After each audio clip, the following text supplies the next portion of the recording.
আসসালামু আলাইকুম ওয়া রাহমাতুল্লাহি ওয়া বারাকাতুহু। সম্মানিত প্রিয় বন্ধুগণ, আজকে খুবই অত্যন্ত গুরুত্বপূর্ণ একটি বিষয় নিয়ে উপস্থিত হইলাম। সেই বিষয়টি হচ্ছে, যারা একদম দুর্বল, প্রিয়জনকে আপনি সময় দিতে পারতেছেন না, একদম আপনার নিস্তেজ হয়ে গেছে, বয়স 50-60 বছর হয়ে গেছে, তো তাদের জন্য অত্যন্ত পাওয়ারফুল, অত্যন্ত গুরুত্বপূর্ণ আজকে একটি গাছের শিকড়ের কথা বলবো। এই গাছের শিকড় যদি আপনি এই নিয়মে সেবন করতে পারেন, তাহলে অবশ্যই অবশ্যই আপনার উপকার হবে এবং আপনি অন্য মানুষকেও এটি খাওয়ার জন্য উৎসাহিত করবেন।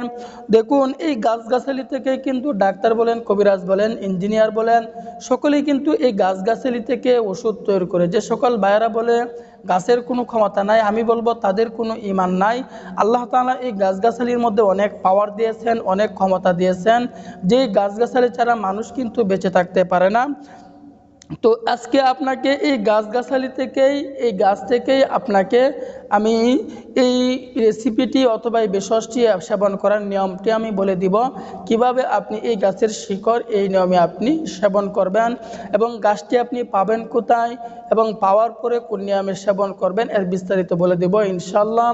তো রোগ যেহেতু আমার, রিস্ক তো আমাকে নিতে হবে, আমল তো আমাকেই করতে হবে। কে কি বলল সেদিকে আমাদেরকে কর্ণপাত করলে হবে না। রোগ হলে ডাক্তারের শরণাপন্ন হওয়া, অথবা ডাক্তারের শরণাপন্ন না হতে পারলে কমপক্ষে যার রোগ সম্পর্কে জ্ঞান আছে, যার রোগ সম্পর্কে ভালো ধারণা আছে, তার সাথে পরামর্শ করা। আপনি যদি পরামর্শও না করেন, তাহলে দেখবেন দিন দিন বড় আকার ধারণ করবে, যা আপনার আয়ত্তের বাইরে চলে যাবে, আপনার কল্পনার বাইরে চলে যাবে। রোগ হলে চিকিৎসা করাও কিন্তু সুন্নত। রোগ যখন হবে তখন আমাদেরকে চিকিৎসা করতে হবে, 2-4 রাকাত নফল নামাজ পড়ে আল্লাহ তাআলার কাছে চাইতে হবে, কিছু দান সদকা করতে হবে। যদি আমি এই কাজগুলো করি, তাহলে অবশ্যই অবশ্যই আল্লাহ তাআলা আমাদের রোগকে দূর করবেন, অবশ্যই অবশ্যই আল্লাহ তাআলা আমাদেরকে দিবেন। তো যে গাছের শিকড়ের কথা বলবো, সেই গাছটির নাম হচ্ছে আপনার কাটানোটে গাছ। কাটানোটে গাছ, এই গাছটিকে কাটানোটে গাছ বলে থাকে। কেউ কেউ আবার এই গাছটিকে, যা গ্রাম অঞ্চলের ভাষায়, এই গাছটিকে আপনার কাটা খুঁড়া গাছও বলে থাকে। তো যেই নামেই বলুক, এই গাছটি যখনই আপনি চিনে ফেলবেন, চিনার পরে এই গাছটি কোন জায়গায় হয়ে থাকে, এই গাছটি আপনার সবচাইতে যে ফসলগুলোর মধ্যে আপনার কৃষি কাজ করা হয়, এই জমিগুলোর মধ্যে সবচাইতে এই গাছটি বেশি পাওয়া যায়। তো এই গাছটি আপনি যেখানেই পাবেন, এই গাছটিকে আপনি তুলে নিয়ে আসবেন। তুলে নিয়ে আসার পরে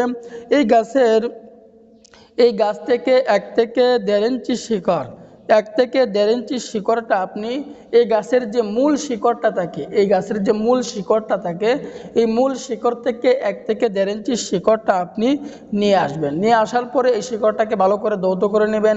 ভালোভাবে ধৌত করার পরে আপনি তরতাজা একটি পান নেবেন, সুন্দর ক্লিন তরতাজা একটি পান নেবেন। এমন পান আপনি নেবেন না যেই পানের মধ্যে, যে পানটা আপনার নুয়ে পড়ছে অথবা নরম হয়ে গেছে, এমন পান আপনি নেবেন না। যেই পানটা কি একদম শক্ত থাকে,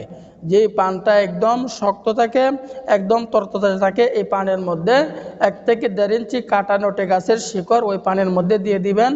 দেওয়ার পরে আপনি এই পানটিকে চিবিয়ে খেয়ে ফেলবেন প্রতিদিন সকালবেলায়।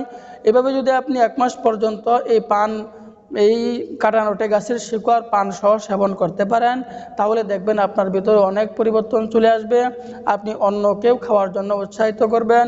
তো সম্মানিত প্রিয় বন্ধুগণ, সর্বশেষ কথা হচ্ছে, যে সকল ভাইয়েরা 3 বছর, 4 বছর, 5 বছর যাবৎ এই সমস্যায় ভুগতেছেন, কোনো ছোটোখাটো বেসওয়াজে কাজ হচ্ছে না, তাহলে আপনি আমাদের সাথে যোগাযোগ করুন, কন্ট্যাক্ট করুন।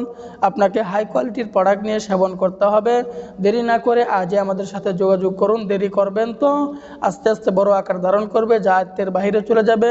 তো আল্লাহ তাআলা আমাদের সকলকেই বোঝার তৌফিক দান করুন, আমিন।